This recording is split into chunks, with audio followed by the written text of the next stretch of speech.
Assalamualaikum warahmatullahi wabarakatuh. Selamat pagi semua. Sebelumnya perkenalkan, kami dari kelompok 1, saya Nara Dianania. Saya Selamat Alita. Saya Indonesia. Saya Musa Faizali. Saya Rizky Witomo. Saya Lumaris Dinarto. Saat nasi dikunyah, enzim di dalam mulut, terutama amilase yang terdapat di dalam air liur, mulai bekerja. Di sini lama nasi dikunyah, semakin banyak enzim amilase yang memiliki waktu untuk memecah pati. Oleh karena itu, perubahan rasa menjadi manis jika nasi dikunyah lebih lama. Namun saat nasi ini dicampur dengan jeruk nipis, cara kerja dari enzim amilase ini terhambat karena terhalang oleh rasa dari jeruk nipis itu sendiri.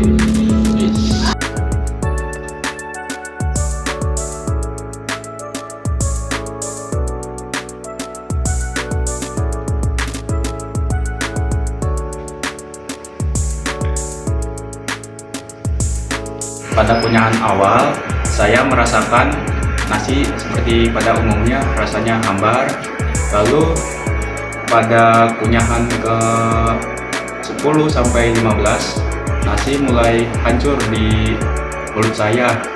Lalu saya merasakan perubahan rasa pada kunyahan ke 25 ke atas.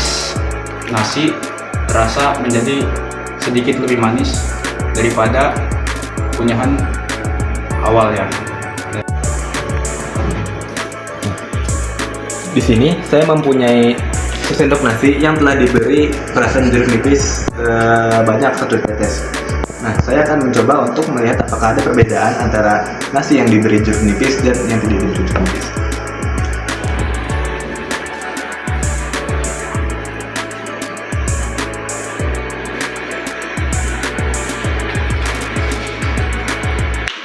Setelah saya memakan sesendok nasi tadi, saya bisa menyimpulkan bahwa pada kunyahan ke-10 nasi mulai hancur karena telah terkunyah.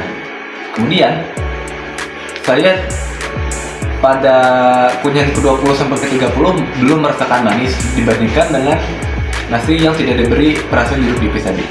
Nah, saya mulai merasakan rasa manis itu pada saat kunyahan ke-40 sampai 50 karena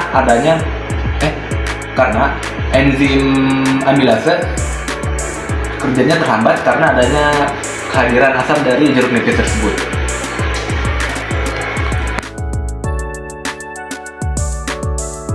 Oke, jadi di tugas nomor 2 adalah kita memperhatikan tentang proses fotosintesis yang dimana peristiwa tersebut kita menggunakan variabel tetap berupa air, tanaman air, dan juga ikan, serta variabel kontrolnya itu adalah matahari. Nah, kita juga menyimpan percobaan itu di 2 tempat, yaitu di tempat yang terkena sinar matahari dan yang tidak terkena sinar matahari. Di tempat terkena sinar matahari secara langsung, proses fotosintesis terjadi adanya karena cahaya matahari, karbon dioksida yang karena udara yang masuk ke air, dan karbon dioksida yang dihasilkan oleh ikan. Lalu untuk di tempat yang tidak terkena sinar matahari, dia tidak bisa melakukan proses fotosintesis karena tidak ada cahaya matahari walaupun di situ sudah ada karbon dioksida. Lalu kami juga mengamati gelembung-gelembung air dalam proses fotosintesis ini dengan menggunakan ikan untuk menghasilkan karbon dioksida yang menyebabkan adanya gelembung. Namun, nyatanya adanya keberadaan ikan tersebut tidak berpengaruh secara signifikan terhadap adanya gelembung, karena gelembung dapat dihasilkan oleh udara yang masuk ke air. Dari perbandingan keduanya, ternyata di tempat yang terkena sinar matahari terdapat cukup banyak gelembung dibandingkan di tempat yang tidak terkena sinar matahari. Baik, jadi pengaruh ikan di sistem fotosintesis ini sebenarnya tidak terlalu berpengaruh secara signifikan karena yang dibutuhkan sebenarnya adalah cahaya dari matahari itu sendiri.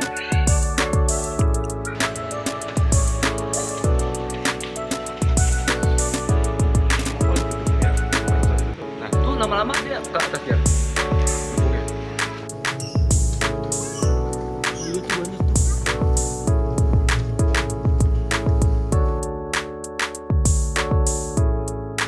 Air tanpa ragi yang ditutup dengan balon tidak dapat menghasilkan udara apapun.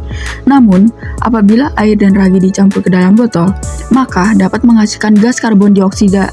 Namun, Jumlahnya begitu sedikit karena ragi tidak dapat menghasilkan energi dan makanan.